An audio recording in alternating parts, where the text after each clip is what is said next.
right, I'm going to stop it there. Welcome, everybody. We have some lovely people here with us today. I'm going to stop our screen share. We have Mr. Ian Duncanson from the Beaverton City Library with us to talk to us about all things books and library and amazingness like that. And then Miss Bailey and Miss Chrisman are also joining us. If you have a book that you're reading right now, type it in the chat, see what you have. And Mr. Duncanson, would you like to say more about yourself and your books and all those cool things?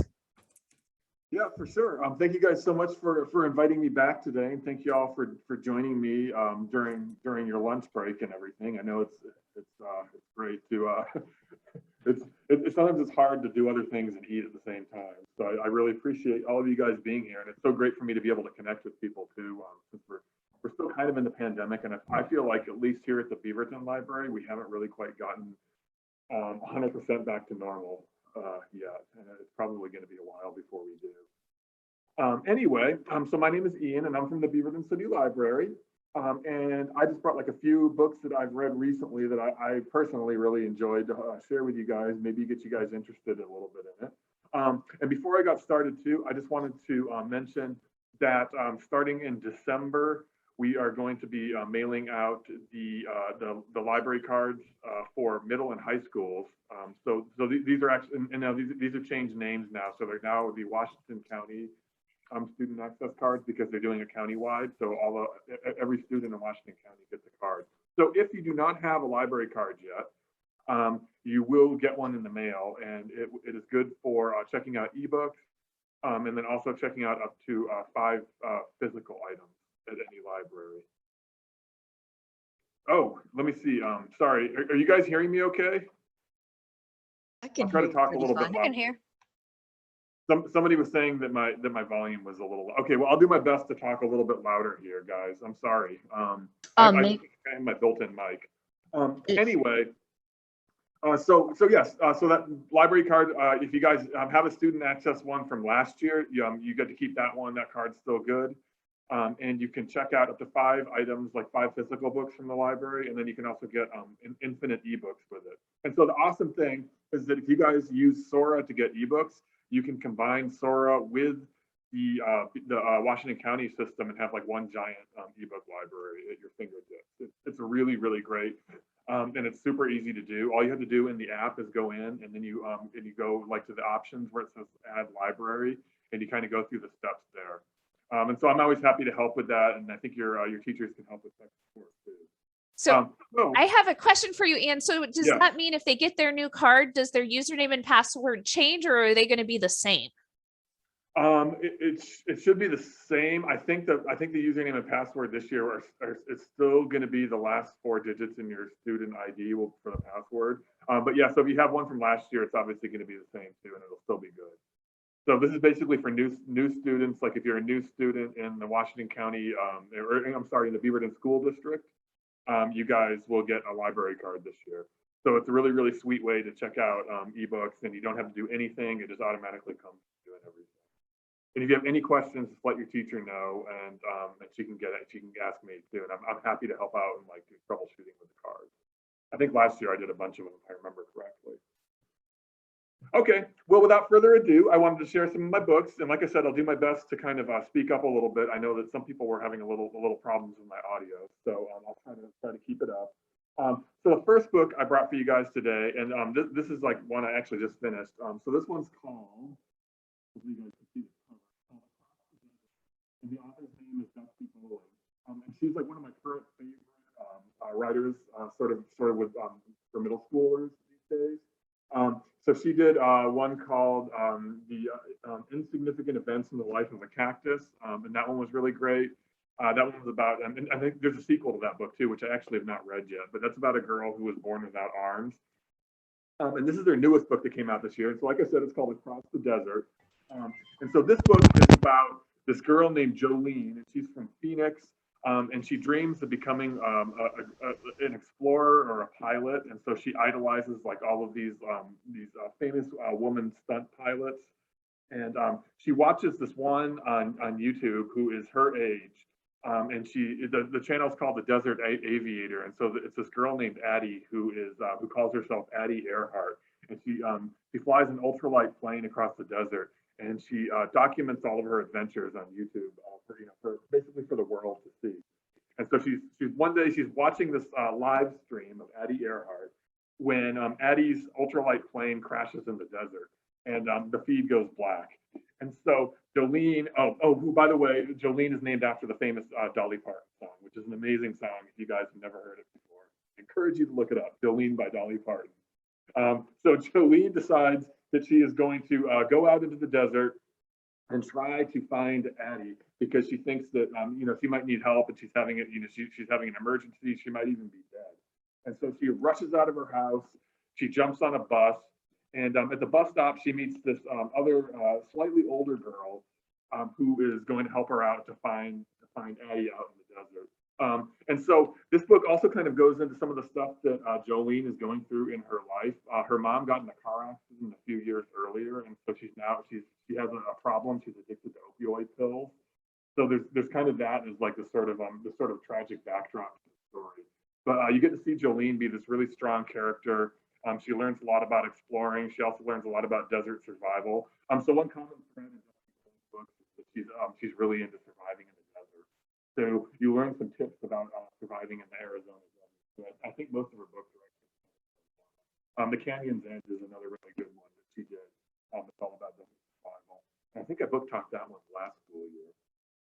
Ian, I'm going to interrupt you for a second. So when it looks like when you put the book between you and the microphone, then it makes it hard to hear. Got it. Okay. Thank you for letting me know. Yeah, I was also going to say your audio. Yeah. So she has to team up with this girl named Marty that she meets at this bus station, and so they have to go and survive. So I would recommend, if you guys like I Survived books, or you guys like books about like adventure, piloting, this is an awesome book. And it kind of alternates between so it's written like a normal story, but then it's got like these kind of and stuff like that. So it's a pretty fast-paced, kind of chill book that you guys can read. And I think I got through it in about a day or two. So if you guys are looking for just a good adventure story with modern real-world survival, but also realistic fiction stuff too, because it goes through the stuff with their mom. Could you hold the book in the screen for a minute? Yes. I'm trying to balance this here.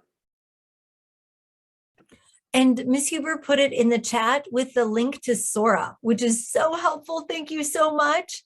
So that's another really super groovy feature that Miss Huber did. So it is available on your device, however you like to get your books. Awesome. Okay. So next up, I think, okay, I will hold the book up really quick at the beginning, and then I'll hold it at the end. So this one's called The Outlaws, Scarlet and Brown, and this one's the new book. I can't hear any of what you just said. Okay, this book is called The Outlaws, Scarlet and Brown. This is the new book. You're cutting out. All right, let me see here, guys. If you go to like the very bottom right and then click on the volume setting, like to turn up your volume, there's also a mic, and then you can like put it all the way up. You might also just want to stop holding up the books instead of Stuff like that. Got it. Let's see here. I didn't have this problem before. Yeah. Just show the book when you're not talking. I'm not sure if I got the title 100% correct, but I did try to capture it and put it in the chat. Please know that Miss Huber and I will work together to go ahead and make sure that we get all of the titles in the chat for you and we capture that. Yes, check that out. Miss Huber's already got it up there for you. So we're good to go ahead and listen to Mr. Duncanson. Thank you. Yes, thank you so much, guys. So this one's called The Outlaws, Scarlet and Brown. And let me know if you guys still can't hear me. I turned my volume up a little bit. So on the very first page of this book, okay, sweet, you can hear me. So on the very first page of this book, Scarlet wakes up next to 4 dead outlaws. So if that's like not an awesome beginning to a book, I don't know what is. And it turns out that she is also a bank robber and an outlaw. And so, as you might have guessed, this book is all about anti-heroes. So it's the main character in the book, Scarlet, is sort of this she's sort of this, a kind of cynical person, and she kind of just wants to retreat from society because she refuses to play by their rules. And so she also tries to clear her mind because she carries around this mat that she can kneel and meditate on whenever she starts getting too stressed out. So she likes to feel like she's sort of separating herself from the world and its rules. And so this book takes place in this, it's kind of a dystopian future, alternate reality version of the UK, where it's really interesting. Like, so the city of London is completely submerged in this lagoon. And then there are these mutated monster animals everywhere. And then there are also these sort of zombie type creatures that are called the Tainted that they have to fight too. And so Scarlet is really, really great at dealing with outlaws, robbing banks, fending off danger. But one day she meets this boy named Albert Brown, who's the only survivor of this horrible bus accident. And she isn't quite sure how to handle the situation so Albert is completely different than her. And so she kind of, she tries to avoid people, but now all of a sudden she's thrown into this sort of partnership with him. They're both trying to survive in this, in this sort of alternate reality UK. And as the story progresses, she finds out that Albert has these weird powers of his own. Like he can read minds, he can move stuff with his mind with telekinesis. So I thought that was really cool. I've always thought books with telekinesis was really awesome. So he has these superpowers. The only problem is that Albert can't really control his superpowers that well. So sometimes he accidentally like blows stuff up or moves stuff or destroys stuff with his brain. I thought this book was awesome because it kind of mashes up all of these different genres. Like, so you have like, it's part of it's like a Western story. So it's kind of a story about outlaws and gangsters and bank robbers. But it's also a little bit of a horror story because they have like the zombies and the monsters and things like that. And the world building in it is amazing. I loved his, if you've ever read the Bartimaeus trilogy, it's a little bit like, he has this like mischievous genie. And that's an awesome trilogy if you guys haven't read that. And I'd say if you're Harry Potter fans, you might really like the Bartimaeus trilogy. It's like sort of the next step. So this is the new book by him. And every time he's got a new book out, I always have to read it. And I thought this one was cool just because I don't read very many books that are Western stories. And I feel like Westerns are kind of a neglected genre nowadays. And this is awesome because it kind of blends in like that sort of dystopian action like the Hunger Games has too. So this one, and I hope there's going to be sequels to it because I really love the characters of Scarlet and Albert and how they sort of learn to work together. And Scarlet learns to like trust people a little bit more and not just be on her own all the time. And also that she can actually like kind of change the world and affect change in the world as opposed to just completely withdrawing herself from everything. So I thought the character, the arcs in this book were really cool too. So that's The Outlaws Scarlet and Brown, and I'll hold it up here. I don't want to get muted again here. And so then, let me see, which one am I going to do next? Oh, I know. You know what? I forgot to bring graphic novels today. I'm really sorry. I just realized that. I failed. So the next book I brought is, has anyone read the first Paulo Santiago book? This is a sequel to that. And I've actually just been reading that. So this is one called Paulo Santiago in the Forest of Nightmares. And it is the sequel to the first Paulo Santiago book, which is Paulo Santiago and the River of Tears. Although I think you guys could read this one without reading the first one. This is another book in the Rick Riordan Presents series. It's like one of my favorite series of books right now because he has different authors. Like he doesn't write all the books, but he has different authors write about like adventures and action stories that are based on myths from their native culture. So in her last adventure, in the first one, Paulo Santiago and the River of Tears, which Miss Bailey just put up in the chat there, Paula conquered La Llorona, and she also tamed the Chupacabra, which are they're two figures from Mexican mythology and Mexican legend. And so in this one, of course, heroes can never take a break, and so her life is still a pain. Her two best friends from the last book, Dante and Emma, that she actually like helped to kind of like get out of danger in the last book. They're on the outs with her, and her mom also has this new boyfriend that she's not too sure about. So Paula kind of starts off this book feeling all alone, and she's also been having these really weird nightmares again, and they're nightmares where her father appears, even though she barely knew him. So she's seeing her father in all these dreams, and he's always in some kind of a trouble. And then her best friend Dante's abuela or grandmother also falls sick, and she's kind of like she's kind of stricken and going into these like weird trance-like states, and she's surrounded by this green light. And so Paula keeps having these dreams about this forest where she's seeing her dad, and she begins to realize that, you know, she has to go on another adventure and go into this, you know, and figure out where the woods from her dream are, so she can go in and try to find her dad. Her number one, try to find out what's going on with her dad and see if she can meet her dad, and also to try to rescue her best friend's grandmother.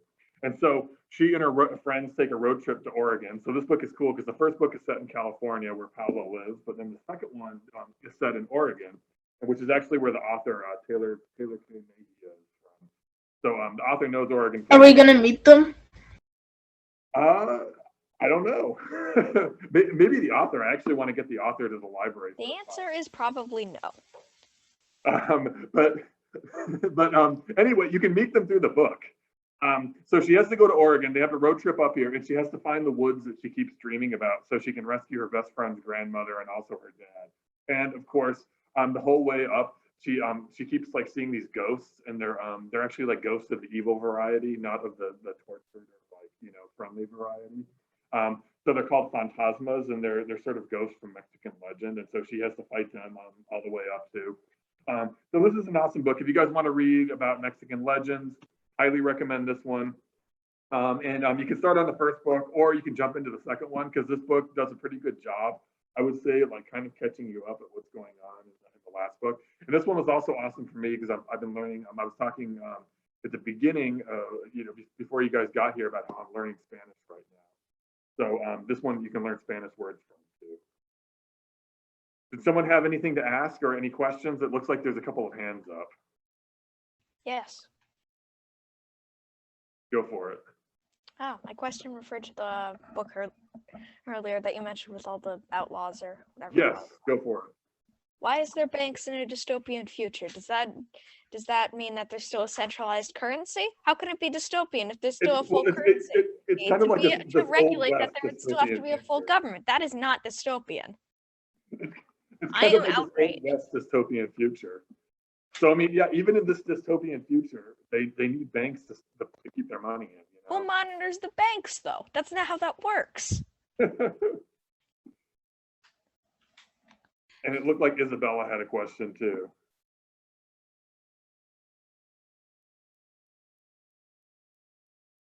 Well, you can just put it in the chat too. I'm gonna get to the next book. So the next book I read, and this one is actually great too. And I thought this one, so going in, I wasn't sure if I was gonna like this book. This book is called, let me hold it up here, The Shadow Prince, and it's by David Anthony Durham, once again. And I thought this was a fantastic book. Going into the book, I was like, oh, this is probably just going to read like Percy Jackson, because it's, or actually like Rick Riordan's the Pyramid series. I don't know if anyone read that, but Rick Riordan did a whole series that was kind of about Egyptian myth too. But going in, I thought I was going to read like that, but this one was actually awesome. I thought it stood on its own, and it did really cool things like in the world building, and it was really cool. So this one is about a kid named Ash and his friends. And so Ash and his friends are poor kids growing up in the middle of this. So it's kind of like an alternate Egyptian, like historical world. So once again, the world building in this book I thought was amazing too, like kind of like the Wild West one. I love reading books with like really fresh, cool world building. And so it's kind of like this like alternate Egyptian world where Ash and his friends just always hang out by the canals, and they call themselves canal rats. And they spend their time surfing around on these things called sunboards that are like these sort of like, there's like solar powered hoverboards basically. So they're kind of like skateboards without wheels that fly, and they're completely powered by the sun. And so on the night of his 12th birthday, Ash learns that he was born on the same day as Prince Khufu, who is the like sort of like next in line to be the king. He's the prince. And it makes him eligible to compete to be the prince's shadow, which is a coveted position in the kingdom. So you end up as the bodyguard and sort of like the boy, the best friend of the boy who's going to be the next pharaoh of all of Egypt. And so Ash can't believe it. So he gets to go to this floating royal solar powered barge, where he gets to take on this mentor. He learns how he's going to compete in this tournament. And it's this big like tournament where you have to like fight monsters, and you have to take on all kinds of like different Egyptian gods. And it's basically 5 dangerous days of tests involving demons and monsters in a nutshell. Not everybody, of course, will actually even get to survive and become the Prince's Shadow. So and there's also this Egyptian trickster god who is kind of like trying to lie and cheat and steal to take over the tournament. So you learned a little bit about Egyptian mythology in reading the book, but I love the world building. So there's this new trend in science fiction. It's called solar punk. So it's kind of like steampunk or cyberpunk, but they're set in these sort of like, I guess they're like a little bit more positive futures where everything's solar powered and everything's really well run and like technological and eco-friendly. So it's kind of like a solar punk alternate Egyptian history. And so I thought that the tournament itself was really interesting, involving all of these like Egyptian gods and demons. And then like the main bad guy in the book is the Egyptian trickster god. So that was really cool. And basically, I just thought all of the solar-powered floating barges and the solar-powered city was really awesome. So this one is exactly. It's a little bit more of a utopian book. So it's a little bit more of a kind of like a positive future. Although I got to admit, the thing I kept thinking in this book was like, why would I want to risk my life to become the shadow of somebody? You know, like if I was going to risk my neck this much in this like tournament with these like Egyptian gods and monsters and demons and stuff, like why? Like I would want to become the pharaoh. I don't think I'd want to just be the shadow or like, you know, the second in line or whatever. I don't know. So that was kind of like he was talking about how the banking a little bit earlier. You know, you have to suspend your disbelief a little bit. Let me think. Which one do I want to do next? Oh, I'll do this one. This one's just a really fun book. So every once in a while, I just want like a really fun, light read. And I don't know about you guys, but I love mystery books. And so this book is called, let me hold it up for a sec. Finally Something Mysterious by Doug Cornett. And so this book takes place in a small town known as Bellwood, which is like, it's kind of like a strange place, but to Paul and his friends, who are the main characters in the book, the whole town just feels boring all the time. And so Paul and his friends are in this group.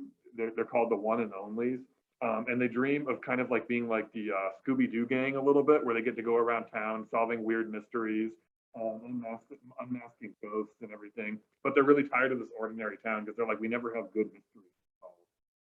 And so he has these 2 quirky friends. One is named Peephole, and the other is named Shank. And it totally it goes into the history of their nicknames and everything too. And so they're going around town looking for anything weird they can find to try to solve a mystery. And then one day a mystery kind of falls into their lap when they see this army of rubber ducks show up on this guy's lawn. And so it's like basically someone dumps an entire army of rubber ducks onto the lawn. And so Paul and his friends, Peephole and Shanks, decide that, aha, here is the mystery. And so we're going to start going around looking for clues all over town and see, to see what we can figure out. So Peephole has this photographic memory, and so he's really good at like just noticing small things and remembering details about everything. And Shanks is just like a really good, kind of like a top tier investigator who goes all out. And so they start seeing all these people around town, they decide they need to investigate. So there's this weird guy named Mr. Shamstraw who is like, he's like the eccentric richest guy in town. He lives in this like huge, like foreboding house that people think might be haunted. There's Janice, who was Paul's former babysitter when he was a little kid. There is this grumpy guy named Pocus who lives next door and just like kind of tries to avoid everybody. And there's this giant bratwurst judging contest in town. That's like the main thing that happens in town all year long. And so they start to think the mystery might be somehow connected to the bratwurst contest. So if you guys like books like Who by Carl Hiaasen, or even like some of the Wayside School books, I'd highly recommend this one. Every once in a while, like I feel like I read so much heavy, like sort of like stuff with like a lot of dark undertones. And I just need a light kind of fun book. This one fits the bill perfectly. So that's Finally Something Mysterious. Great if you guys like mysteries or you like funny books. or you liked Hoot or any of the other Carl Hiaasen kind of like comedy eco mysteries, I guess I would say. Oh, and so okay, let me totally switch gears here. So this book is a little bit heavier because it's based on the recent wildfires in Oregon and California. So this book is called Paradise on Fire, and it is by Jewel Parker Rhodes. Hold it up for a sec. Hopefully, I'm not cutting out. So Paradise on Fire is like I said, based on the recent wildfires and like that have been in the news, you know, Oregon, California. It kind of feels like every summer it's something we can't escape. So I thought it was cool that people are, you know, starting to write sort of fictionalized books that revolve around that too. And so this book is about a girl named Addie who is from New York City in the Bronx. And she's still haunted by this tragic fire that took place in her apartment and that took her parents from her when she was little. So she's been raised by her grandmother ever since she lost her parents when she was little. And so now she's a teenager and her grandmother enrolls her in this wilderness camp in California. And it's a camp that's geared towards kids from urban environments like the Bronx. So I lived on the East Coast before I came out here. I lived in Philadelphia. I've been to New York City a lot. And you meet people out there who, even though you're living in this big diverse city, some of those people have never left the city, not once in their lives. So it's kind of geared towards kids like that.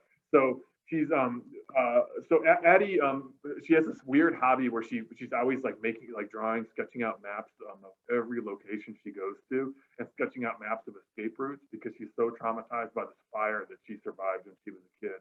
And so she always wants to know, like, you know, if another fire breaks out, how am I going to escape from this place I'm at right now?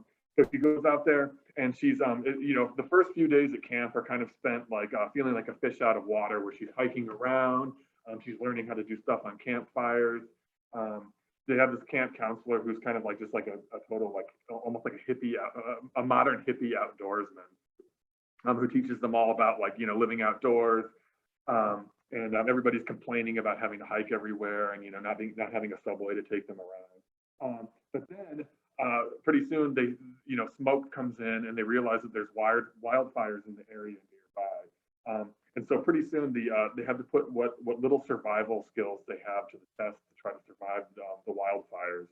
So once again, like the first book I did, Across the Desert, this is another really good survival story. And if you guys are interested in the wildfires that have been in the news, or interested in reading the perspectives of you know, people from big cities that don't have like woods and hiking close by, like we're totally blessed to have, you get a little bit of that in this book. And you also learn a lot about actually map making skills too. Like, so her map making skills, of course, come in handy when they're stuck out in the woods. So if you guys like books like Hatchet or My Side of the Mountain or any of the Gary Paulson survival books, this one's a little bit along the same lines, just a little bit more modern. And instead of like one person surviving on their own, it's you know, a group of people that have to learn to survive together and work together. So yeah, Paradise on Fire, Jewel Parker Rhodes, really great book.